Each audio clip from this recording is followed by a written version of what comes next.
Good evening, this is عبير حبيب on المستقبل. The Military Information Division confirmed that the armed forces would not rest until the enemy and its supporters are given a lesson that Libya would be a graveyard for anyone who wished to tamper with it and its security.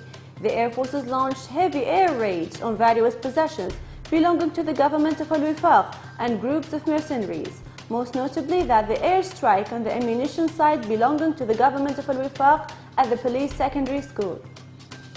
The spokesman of the General Command, Major General Ahmed al-Masmari, said that the armed forces are advancing in all the axes of Tripoli, stressing that the Battle of Tripoli is easier than the battle fought by the armed forces in Benghazi.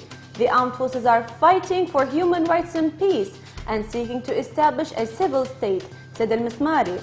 He also added that the militias are looking for statehood and beheadings, stressing that the armed forces support any initiative aimed at bringing peace to Libya.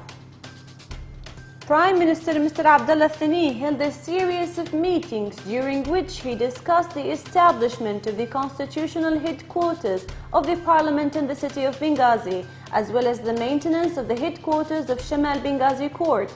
He discussed with the head of Benghazi Municipal Council, the Under-Secretary General of the Ministry of Justice, the head of the Urban Planning Department, and the Director of the Follow-up and Performance Appraisal Department of the Council of Ministers, where he agreed on one of the proposals submitted by the head of the branch of the Department of Urban Planning, stressing the need to prepare reports from the Department of Urban Planning in preparation for adoption by the HOR. The head of the Administrative Control Committee met with the director of the Authority of the Supervisory Board in Benghazi to discuss the work progress of Benghazi branch, the work mechanism of the departments, and the follow-up of the service agencies in Benghazi city, and the problems that confront the employees and members of the branch. The chairman stressed the significance of Benghazi branch for the importance Benghazi presents. He stressed the necessity of follow-up the service providers in the city from educational, health, clean and reconstruction facilities and problems with the displaced people so that the problems facing the citizens will be addressed.